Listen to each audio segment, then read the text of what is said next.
जब तक आदमी जागरूक नहीं होता तब तक उसको समझ में नहीं आता।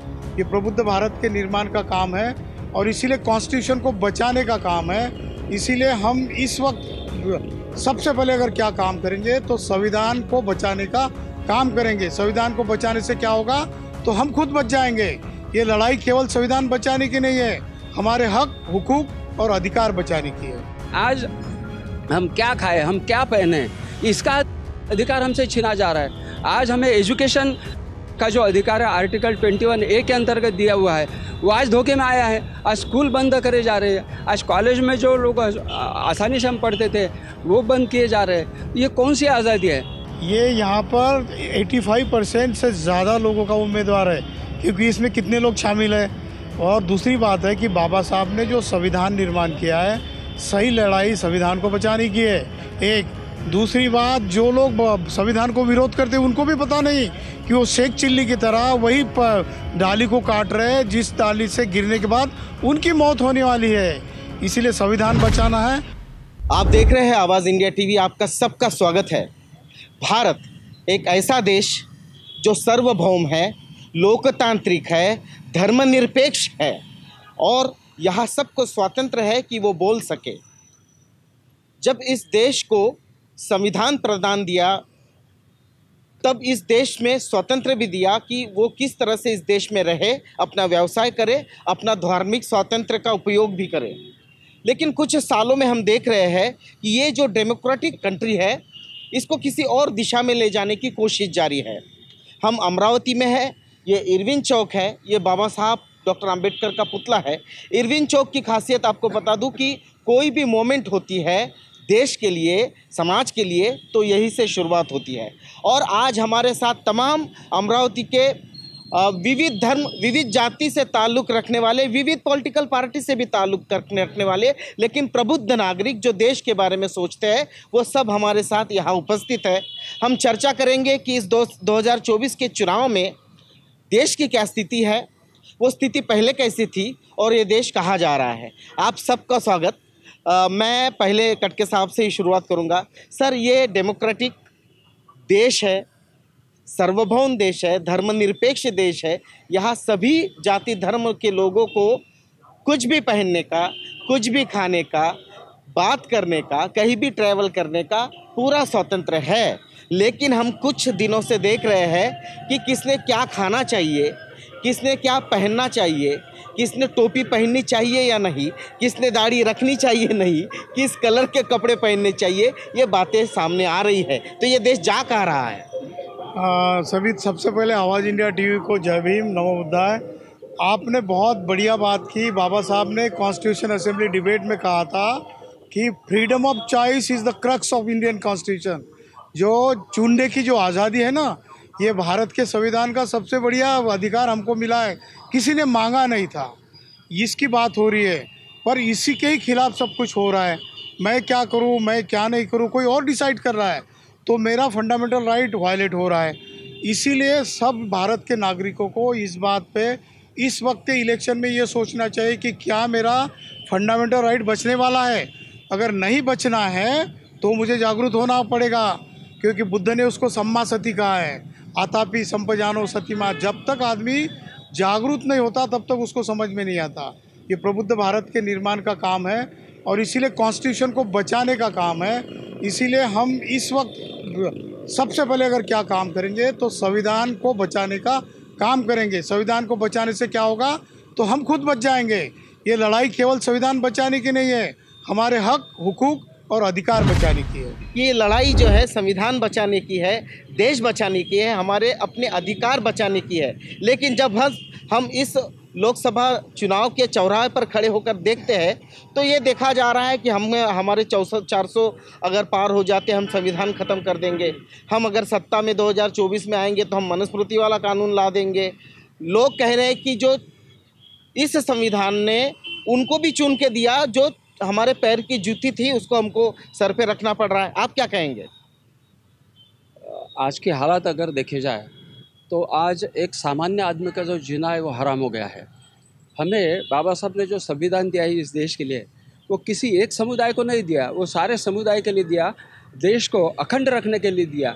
लेकिन आज के हालात जो बताती है, हिंदू मुस्लिम विविध जो धर्म है हमारे, वो धर्मों के लोगों में लड़ाई तैयार की जा रही है और आदमी से दूर करने जा रहे हैं। तो ये किस प्रकार का आज़ादी हमें मिली है? बाबा साहब ने संविधान देश को समर्पित करते वक्त उसी वक्त उन्होंने ये शंका जताई थी कि ठीक है, आज हमें आज़ादी मिली है, लेकिन ये भविष्य में ऐसी रहेगी या नहीं, इस पर बाबा साहब ने शंका की थी। और आज हम महसूस कर रहे हैं कि आज हम क्या खाएं, हम क्या पहने, इसका अधिकार हमसे छीना जा रहा है। आज हमें एजुकेशन का जो अधिकार है आर्टिकल 21A के अंतर्गत दिया हुआ है, वो आज धोखे में आया है। आज स्कूल बंद करे जा रहे हैं, आज कॉलेज में जो लोग आसानी से हम पढ़ते थे वो बंद किए जा रहे हैं। ये कौन सी आज़ादी है?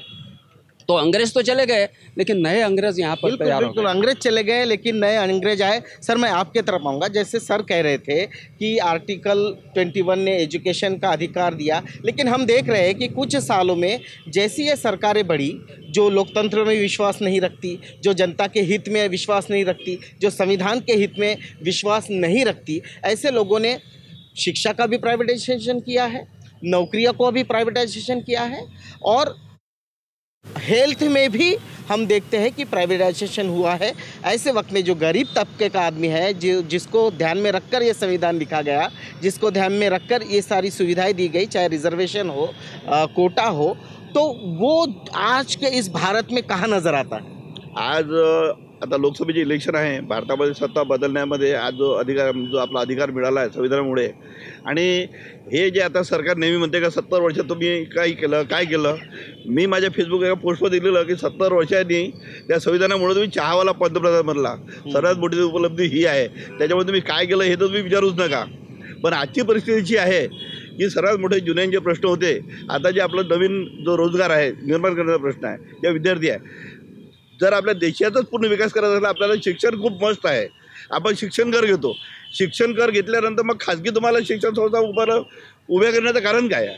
आज कित्येक मोठे थोर पुरुष जिल्हा परिषदच्या शाळेमधून शिकून आले, महानगरपालिकेच्या शाळेतून आले, आज तुम्ही ते शाळा खाजगी लोकांच्या हातात देऊन आले, त्यांना तुम्ही फी घ्यायची परमिशन देऊन राहिले, बंद केल्यात बऱ्याचशा शाळा बंद केल्या।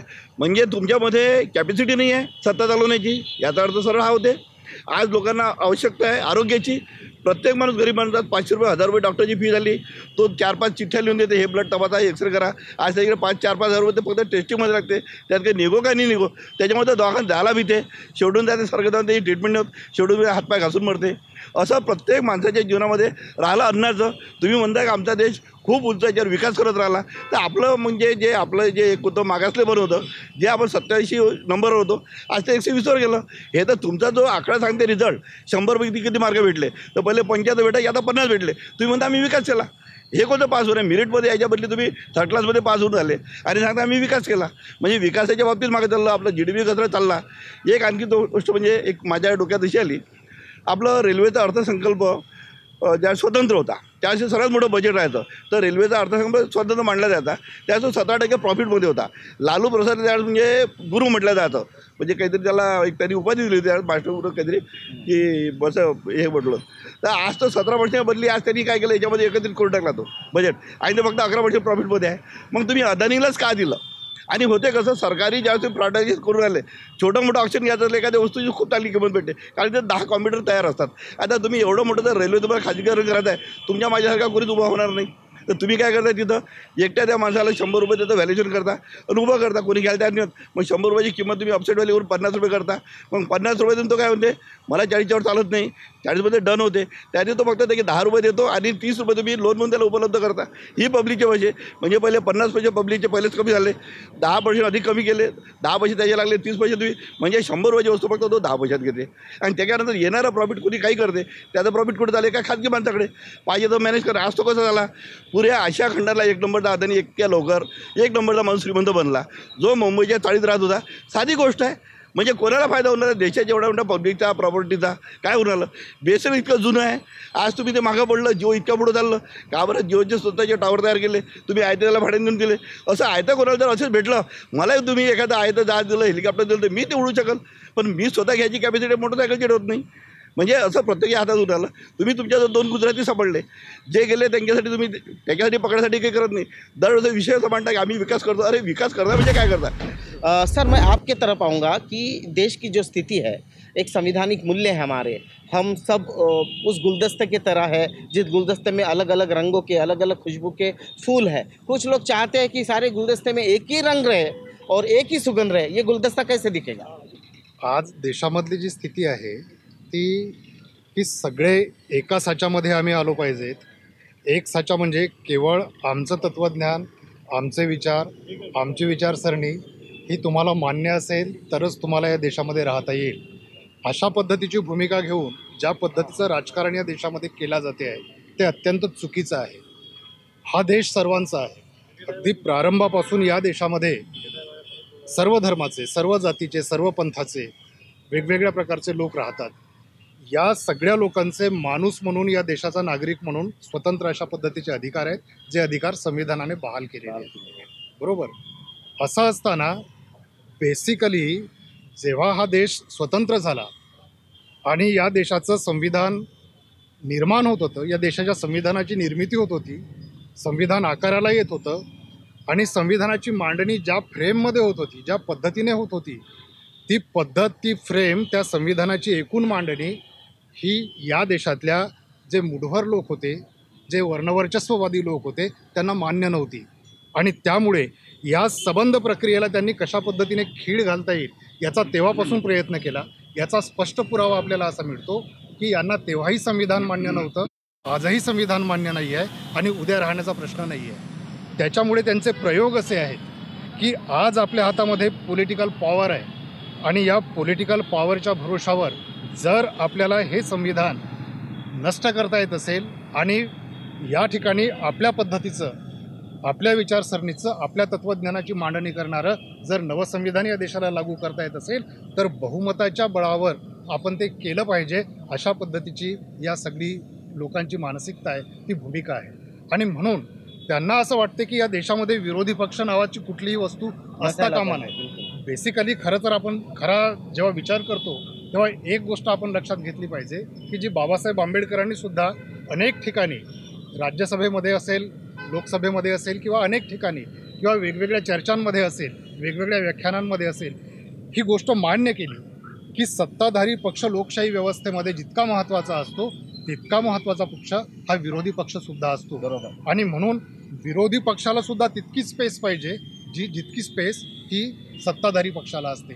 परंतु यांना असं वाटते की या देशामध्ये जर आम्हाला डिक्टेटरशिप आमची स्थापन करायची असेल, आमची हुकुमशाही आम्हाला या देशामध्ये स्थापन करायची असेल तर पहिल्यांदा या देशामधला विरोधी पक्ष जो संसदीय प्रणालीने मान्य केलेला आहे तो विरोधी पक्षच नष्ट व्हावा, तो विरोधी पक्षच अस्तित्वात असू नये आणि त्यासाठी यांचे सगळे प्रयत्न सुरू आहेत. सरांनी ज्याप्रमाणे म्हटलं की यांना विरोधी पक्ष संपवायचा आहे. दुसरी गोष्ट, एक मोठी घोषणा होती की या देशातून आम्ही भ्रष्टाचार संपवू. घोषणा अशी होती की न खाऊंगा न खाने दूंगा, काँग्रेस मुक्त भारत. पण आता बघायला मिळतं आहे महाराष्ट्रात आणि देशभरात की जे भ्रष्टाचारी काँग्रेसी होते किंवा शिवसेनेतले असतील, राष्ट्रवादीचे, विरोधी पक्षातले जितकेही भ्रष्टाचारी होते हे यांनी जवळ केलं आहे. म्हटलं जातं की एक वॉशिंग मशीन आहे यांच्याकडे जे सगळे देतात. तर तुम्हाला काय वाटतं की ज्या घोषणा होत्या त्या पोकळ होत्या? आज परिस्थिती अशी आहे सर की ह्या लोकांनी ज्या घोषणा केल्या होत्या, आज परिस्थिती अशी या लोकांनी ज्या घोषणा केल्या होत्या त्या सगळ्या फोल ठरलेल्या आहेत. जे तुम्हाला आर्थिक पातळीवर तुम्हाला ते समता देऊ शकत नाहीत, सामाजिक पातळीवर तर नाहीच नाही. कारण की एवढे धर्मांध व्यक्ती आहेत, ते धर्मांध विचाराचे लोक आहेत. या विचाराच्या लोकांनी एवढं प्रचंड हे म्हणजे उभं केलेलं आहे की आम्हाला आमच्या अस्तित्वाची म्हणजे प्रश्न पडलेला आहे की आमचं अस्तित्व राहील की नाही. म्हणजे भारताच्या स्वातंत्र्यानंतर 75 वर्षानंतर आम्हाला आमच्या अस्तित्वाची जाणीव म्हणजे शंका निर्माण होते की आमचं अस्तित्व राहील की नाही. मग हे अपयश कोणाचं? हे अपयश आहे इथल्या व्यवस्थेचं. आणि ही व्यवस्था जी आहे, म्हणजे जे सरकार जे आहे, जे सत्ताधारी सरकार आहे, ज्या सरकारने या सगळ्या म्हणजे गोष्टीवर लक्ष द्यायला पाहिजे, ते संपूर्ण फोल ठरलेलं आहे. उलट असं म्हणाल, माझे पडवेकर सरांनी जेव्हा सांगितलं होतं की ज्या सत्ताधारी पक्षांनी विरोधी पक्षाला स्पेस द्यायला पाहिजे, तर विरोधी पक्षच त्यांना संपवून टाकायचा आहे. आतापर्यंत अशी घोषणा होती की फक्त काँग्रेसमुक्त भारत करायचा, परंतु आता ते नाही, काँग्रेसमुक्तच नाही, त्यांना विरोधी पक्षच नको. अशा पद्धतीची पेरणी ते करत आहेत. आणि यांच्या हाती म्हणजे म्हणजे जे हे सत्ताधारी आहेत यांच्या हाती प्रचंड भांडवलदारांचं पाठबळ आहे. या बळावर ते काहीही करू शकतात. परंतु या निवडणुकीमध्ये जर आपण आपला संविधान जर वाचवू शकलो नाही तर आपल्यासमोर प्रचंड मोठी म्हणजे अंधकार उभा राहील आणि पुन्हा जुने दिवस येतील असं मला वाटतं. बिलकुल जुने दिवस येतील असे सरांना वाटते. सर, मी आपल्याकडे येत आहे. तुम्ही लेखक आहात, कवी आहात, चिंतक आहात. या देशात पाहायला मिळालं की कुलबर्गी असेल, गौरी लंकेश असतील, दाभोळकर असतील, जे व्यवस्थेच्या विरोधात बोलतात, जे विद्रोही लेखन करतात, जे धर्माच्या विरोधात बोलतात, त्यांना बंदुकीच्या निशाण्यावर घेतलं जातं, त्यांना समाज माध्यमावर ट्रोल केलं जातं. हे जी परिस्थिती आहे, ही परिस्थिती 2014च्या आधी होती का? होती तर ती किती प्रमाणात होती आणि आज तिचं काय स्वरूप आहे? तर म्हणजे ही स्थिती 2014च्या अगोदर फार कमी प्रमाणात होती.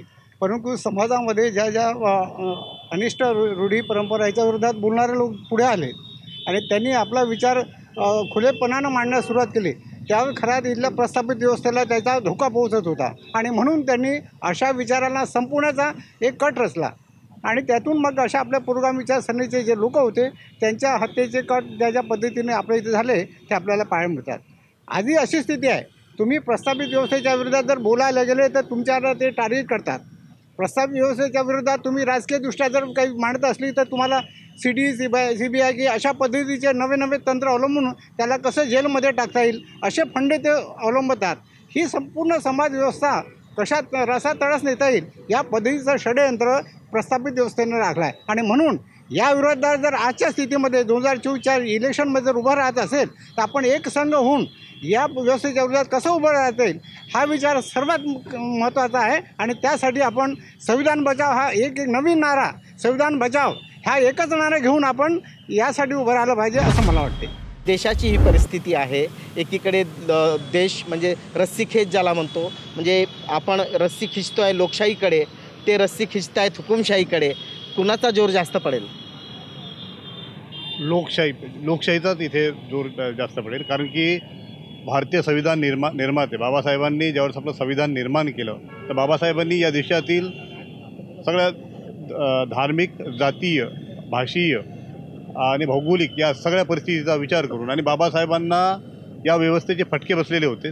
त्यामुळं या फटक्यातून बाहेर निघण्यासाठी बाबासाहेबांकडे आलेली जी भारतीय संविधान लिहिण्याची संधी, या संधीत जितकं या देशातील उपेक्षित, दलित, शोषित लोकांना वर काढण्यासाठी जितके प्रयत्न करता येईल तितके प्रयत्न बाबासाहेबांनी आपल्या संविधानाच्या माध्यमातून या देशातील या सर्व जनतेसाठी उपकृत केलेले होते. त्याच्यामुळे लोकशाहीकडे ही रस्सीखेच लोकशाहीकडे जाईल. ही रस्सीखेच जी आहे लोकशाहीकडे जाईल. आपण चर्चा करत आहोत. सगळे प्रबुद्ध मंडळी या ठिकाणी आहे. विविध जाती धर्मातील, विविध व्यवसाय करणारी, विविध राजकीय पार्ट्यांच्या तत्वज्ञानावर विचार करणारी. अमरावती में है लोकसभा चुनाव 2024 और इस चुनाव में जनता को क्या अपील करेंगे हमारे प्रबुद्ध जन? हमारे साथ सारे प्रबुद्ध जन यहाँ है. हम शुरुआत करेंगे कि जनता को क्या अपील करेंगे. ये चुनाव बहुत अहम है लोकतंत्र के लिए, अधिकारों के लिए. बहुत ही संक्षिप्त में, खूप थोडक्यात तुम्ही जनतेला काय आवाहन कराल या निवडणुकीच्या संदर्भात? या देशात गेल्या आता 70-75 वर्षापासून लोकशाही नांदत आहे. या गेल्या 10 वर्षात हे जे सरकार आलेलं आहे या सरकारने या देशातील गोरगरीब आणि दलित शोषितांसाठी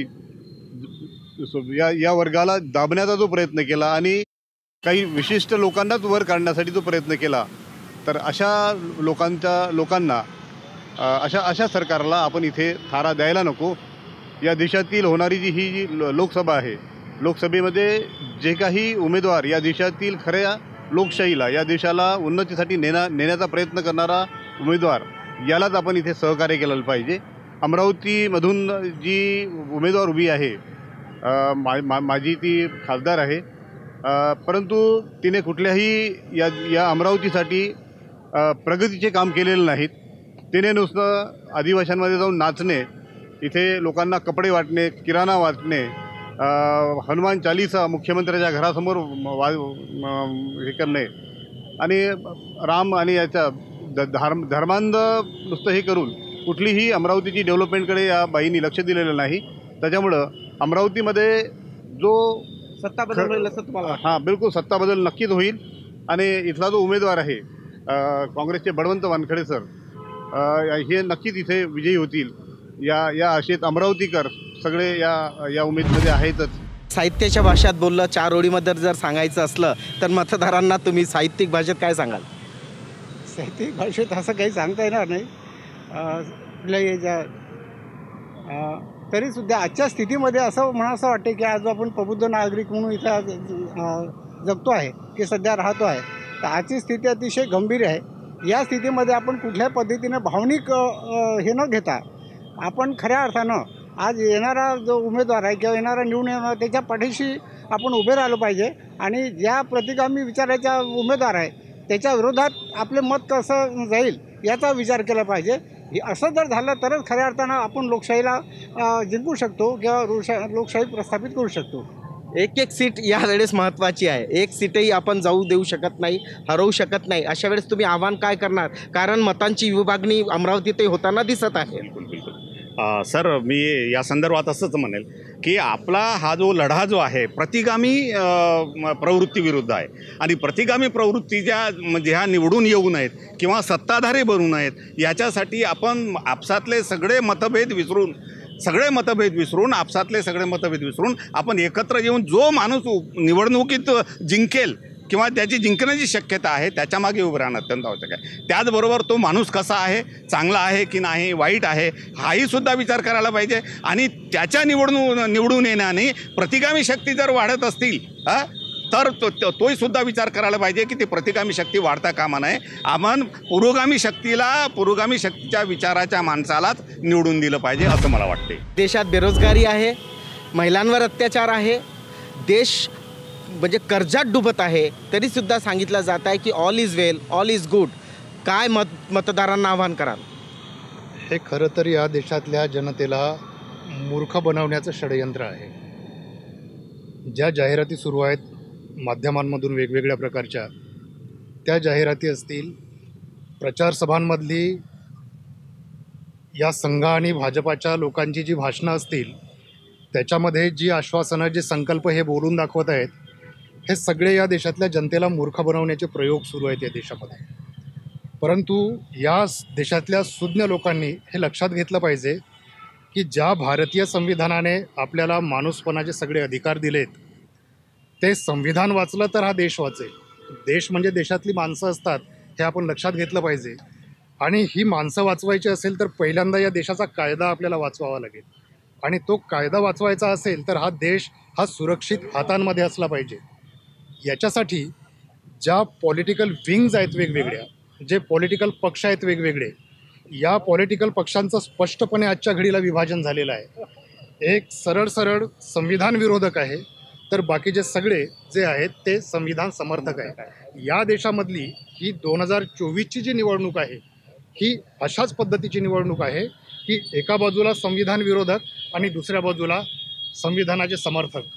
जे लोक संविधानाचे समर्थक असतील ते संविधानाच्या विरोधकांचा पाडाव करण्याच्यासाठी एकजुटीने या ठिकाणी पुढे येतील आणि ते पुढे येणं त्यांचं अत्यंत गरजेचं आहे. प्रभाग कुठलाही असू द्या, विभाग कुठलाही असू द्या, लोकसभेचं क्षेत्र कुठलाही असू द्या, जेव्हा या देशामध्ये फॅसिझम आणि कॅपिटलिझम अशी एक अभद्र युती या देशामध्ये झालेली आहे, या युतीचा पाडाव होणं ही साधी गोष्ट नाही आहे.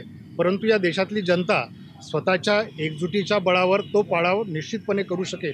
फक्त अत्यंत विचारपूर्वक तिला या लोकसभेच्या निवडणुकीमध्ये निर्णय घ्यावा लागणार आहे. याचं कारण असं की त्यांचं जर बळ एकेका प्रतिनिधींनी वाढलं तर ते संविधानाला धोकादायक आहे. संविधानावर होणारा मारा जर आपल्याला थोपवायचा असेल तर आपल्या बाजूच्या प्रतिनिधींचं बळ हे अधिक असलं पाहिजे. आणि म्हणून आपलं मत या निवडणुकीमध्ये प्रत्यक्ष किंवा अप्रत्यक्ष दोनही अंगाने विरोधी पक्षाच्या बाजूला जाऊ नये आणि विरोधी पक्षाचा फायदा होऊ नये संविधान विरोधकांचा फायदा होऊ नये, संविधान समर्थकाचा फायदा व्हावा आणि त्यांचं बळ वाढावं, यासाठी आपण एकजूट आणि एक मताने एक दिलाने या निवडणुकीमध्ये झोकून काम दिलं पाहिजे. ही निवडणूक आपण आपल्या हातामध्ये घेतली पाहिजे. बिलकुल बिलकुल बिलकुल सर. नेहमी म्हटलं जातं की मतं हे एका दारूच्या बाटलीत, मटणाच्या बोटीत किंवा तुमच्या अमरावतीच्या जर बाबतीत विचार केला तर एका महिन्याच्या किराण्यात साडीत विकल्या जातात. मतदानांना जाताना तुम्ही काय आवाहन कराल? साडीकडे जायचं, किराण्याकडे जायचं, दारूकडे, मटणाकडे की आपल्या अधिकारांकडे? आता तुमच्या माहितीसाठी सांगतो, तुम्ही ह्या जुन्या ऐकलेल्या गोष्टी झाल्या. आता ताजी गोष्ट सांगतो. आपण म्हणतो का बा आचारसंहितेचं उल्लंघन होऊ नये. आता इथं झालेला प्रकार असा आहे की एक महिन्याच्या आधी त्यांच्या वाढदिवसात म्हणजे जो एक प्रतिनिधी आहे इथला भाजप सरकारचा, म्हणजे भाजप पक्षाचा, तर त्यांनी आवाहन केलं का वाढदिवसासाठी 500 जोडपे या, प्रत्येकाला मी 1100 रुपये दक्षिणा आणि साडी देणार आहोत. आता पुढे इलेक्शन आणि तुम्ही 1100 आणि साडी देणार आहे, या लालचेनं 500 लोक कुठलेही या आणि त्याचे कार्यकर्ते प्रत्येक घरोघरी गल्लीगल्लीने फिरले. आता अधिक असे बॅनर लागले होते का उद्याची आता हनुमान जयंती आहे, तर तुम्ही इथून 15 किलोमीटर त्या जागेवर जायचं, त्या मंदिरात तिथं त्यांनी हनुमानगडी म्हणून नाव दिलं आहे. तर यासाठी लागलं 1 लिटर पेट्रोल लागते 100 रुपयाचा लागेल. तर आम्ही तुम्हाला 1000 रुपयाचं पेट्रोल 2 व्हीलरमध्ये वाशिक बसलं नाही, 10 लिटर पेट्रोल पण 1000 रुपयाचं पेट्रोल भरतो. म्हणजे हे आम्हीच झालं नाही काय? मग आता आचारसंहितेचं उल्लंघन नाही झालं काय? त्याचा कोणी विचार करा, त्याच्या ऑब्जेक्ट घ्यायला कोणी तयार नाही. एवढी शोकांतिका आहे लोकशाही. काय आवाहन कराल? हां, लोकांना मी हे करल की मला अमरावतीचा प्रॉपर असं बोलायचं, माझा एक काज म्हणजे एक गुर भरून येतो की आरक्षण कशासाठी आहे? तळागाळातल्या लोकांना त्यांचं उत्तर करायसाठी. आरक्षणमध्ये जो SC वर्ग होता त्यांना भेटायला पाहिजे. आतापर्यंत आमच्या तर सर्व, मी तरी म्हणतो, आज आरोप करतो की जे उभे होते नकली उमेदवार होते, SC नव्हतेच ओरिजिनल, हे सवर्णच होते. फक्त हा फायदा घ्यायसाठी कोणी मोची झालं, कोणी काही झालं. आज 20 वर्षात आमचे गमावले अमरावती, पण खऱ्या अर्थाने SCचा कॅन्डिडेट आज भेटला आणि त्याच्या आधारावर आपण सर्व लोकांनी आपलं उद्या भरून सर्व सवर्णांनी केलं आहे. पण आज खऱ्या अर्थाने त्याचा उमेदवार भेटते, तर सर्वांनी मोठ्या दिलाने त्याला देऊन दिलं पाहिजे आणि एक माझं सर्वात जास्त मतात देऊन एक आदर्श निर्माण केला पाहिजे, असं माझं म्हणणं आहे. आणि एक भारत देश कसा आहे, जसं बगीच्यामध्ये अलग अलग रंगाचे फुलं असतात, कसा गुलदस्ता घेतो आपण, एका रंगाचे फुलं कधीच नीट होत, त्या 2-4 अलग अलग कलरचे होतात. याच्यामध्ये सर्व धर्माचे लोक असल्यामुळं मी तुम्हाला काही मदत केली तर माझ्या म्हणजे एक मनाला आनंद होतो, माझं हृदय भरून येते किंवा मला ज्याला आत्मिक म्हणजे प्रसन्नता मिळते. तुम्हाला कोणी मारलं किंवा कोणाला कोणी मारत असलं मला कधी आनंद होणार नाही. पण तुम्ही जे करून राहिले फुटाफुटीचं राजकारण, त्याच्यामध्ये मारामारी हे ते ओढणार आहे आणि दयावर्षी वाढत तर त्याच्यामध्ये काय होईल? सर्व याच्यामध्ये अरागसच नाही, त्याच्यामध्ये कोणाला अन्न भेटणार आहे आणि इथला माणूस कुठेच बाहेर जाणार नाही आहे. म्हणजे याचा अर्थ तुम्ही तुमची अशातच फॉलोणार आहे, याच्यामध्ये काही भारताला सुखारी अन्न भेटणार नाही. आणि केंद्राचं काम आहे आरोग्य फ्री करणं, शिक्षण फ्री करणं. आणि आता हे 1000 रुपये फी केली. फडणवीस साहेब उत्तर देतात की लोक शिरं घेत नाही म्हणून 1000 रुपये. अरे त्याच्या खिशातच काही तर सुविधा बेकार आहे. 4 पैसे द्यायच्यातलं 4000 आणाल कुठून तो, हाही विचार नाही. तुम्ही काहीतरी उत्तर देता कारण तुमच्या पोटं भरलं आहे, गरीब लोक आहे, यांची तुम्हाला वेदना कळणारच नाही. तर ते वेदना सरकारने जाणून घ्यायची माझी इच्छा आहे. अमरावतीतील मतदारांना तुम्ही या निवडणुकीत काय आवाहन कराल मतं देण्यासाठी? मी सर्वप्रथम डॉक्टर बाबासाहेब आंबेडकर यांना अभिवादन करतो की जे बाबासाहेबांनी भारताचं संविधान लिहिलं, त्या संविधानाचे जे हक्क आहेत, तर मला या ठिकाणी असं वाटते की आपण 2-4 महिन्यापासून जो काही समजा मीडिया सगळ्या काही नेत्यामध्ये भोवती फिरतो आहे आणि तो फिरत असताना शेवटी त्या नेत्यांचं काय होतो अशा प्रकारचा म्हणजे हा समाज संभ्रमात पडलेला आहे. म्हणून मला हेच म्हणायचं आहे, जनतेला आव्हान हेच करायचं काय, संभ्रमात न पडता त्यांनी सर्वश्री जो आज आपल्याला SCचा उमेदवार खरा मिळालेला आहे, आतापर्यंत सगळे नकली भेटले, SCच्या भरोश्यावर सगळे निवडून येतात परंतु काम आरेशस्त करतात. आणि म्हणून बुद्धाच्या विचाराचा माणूस हा SCचा माणूस हा म्हणजे आम्ही काँग्रेस हे जडतं घर आहे हे सांगितलं, परंतु आज ही काळाची गरज आहे काँग्रेसला मतदान करणं आणि ते आमच्या त्या SCचा जो खरा उमेदवार आहे, बाबासाहेबांच्या विचाराचा जो मतदार आहे, त्याला बळवंत वानखडे यांना समाजातल्या लोकांनी भरपूर मतांनी निवडून द्यावं एवढंच मी या ठिकाणी सांगतो. आणि जे आजपर्यंत ज्या गॅरंट्या होत्या त्या गॅरंट्या 10 वर्षात समाप्त झालेल्या आहे, एकही काही गॅरंटीची पूर्तता झालेली नाही. त्यामुळे आज भारताचं संविधान हे वाचवणं, जो भारताचं संविधान वाचल त्याला आपण सहकार्य करावं एवढंच या ठिकाणी अपेक्षा करतो. बहुत सरलता से अगर मतदाताओं को बताना है, ये सब पचड़े न बताते हैं, डायरेक्ट टू डायरेक्ट मतदाताओं को बताना है कि क्या कर रहे हैं तो क्या कहेंगे? तो मैं तो यही कहूँगा कि लोकतांत्रिक मूल्य जो बचाने वाला पक्ष है उसको ये करो, और ये जो पक्ष है ये इसको आज हकालना ये हमारी बहुत जिम्मेदारी बनती है. लोग प्रतीक्षा कर रहे हैं कि भाई कि कहा जाना चाहिए, क्योंकि अमरावती की देश की तो स्थिति है, अमरावती की स्थिति है कि भाई एक तरफ तो बाबा साहब का खून खड़ा है, दूसरी तरफ एक उम्मीदवार ऐसा है जो बाबा साहब को सच्ची श्रद्धांजलि देना चाहता है, तीसरी तरफ ऐसे एक उम्मीदवार है जो शेड्यूल कास्ट नहीं है, फिर भी सर्टिफिकेट जोड़ के शेड्यूल कास्ट बने। और भी उम्मीदवार हैं जो हिंदुत्व का प्रचार कर रहे हैं, वो आरएसएस का प्रचार कर रहे हैं, संविधान को नकार रहे हैं। संक्षिप्त में, सरल भाषा में अमरावती के और देश के मतदाताओं को क्या संदेश देना चाहेंगे? अमरावती की अगर हालात हम देखेंगे तो यहाँ पर चित्र ऐसा है कि ये कोई केवल कांग्रेस का उम्मीदवार नहीं है, ये यहाँ पर 85% से ज़्यादा लोगों का उम्मीदवार है, क्योंकि इसमें कितने लोग शामिल हैं। और दूसरी बात है कि बाबा साहब ने जो संविधान निर्माण किया है, सही लड़ाई संविधान को बचाने की है। एक दूसरी बात, जो लोग संविधान को विरोध करते हैं उनको भी पता नहीं कि वो शेख चिल्ली की तरह वही डाली को काट रहे हैं जिस डाली से गिरने के बाद उनकी मौत होने वाली है। इसीलिए संविधान बचाना है तो ये जो इंडिया अलायंस है उसको चुन के लाना ज़रूरी है। दूसरी बात है कि ये देश का संविधान तो है ही, लेकिन बेरोजगारों को अगर रोज़गार मिलाना है, देश की इकोनॉमी दुरुस्त करनी है, तो इंडिया अलायंस ने जो उम्मीदवार खड़ा किया है बलवंतराव वानखेड़े जी, इसके ऊपर सब लोगों का रुझान है। रही बात बाबा साहब के खून की बात, हम लोग बहुत तहे दिल से आदर करते हैं, पर अगर ऐसी बात है तो 5 साल 10 साल से पहले यहाँ पर तैयारी करनी होती है कि भाई ऐसा ऐसा हो रहा है, तो हम तहे दिल से वो करते। लेकिन आज हालात ऐसे है कि देश को बचाना है, देश को बचाना चाहते हो तो ज़्यादा से ज़्यादा संख्या में लोग आएंगे, उनके साथ जाओ। डूबने वाली नौका में मत बैठो, जिसमें आप तैरोगे आपकी ज़िंदगी बरकरार रहेगी, उसका साथ दो। इसीलिए आज वो कांग्रेस का नहीं है, हम सब लोगों का उम्मीदवार है। बलवंतराव वानखेड़े के पक्ष में हम खड़े हैं।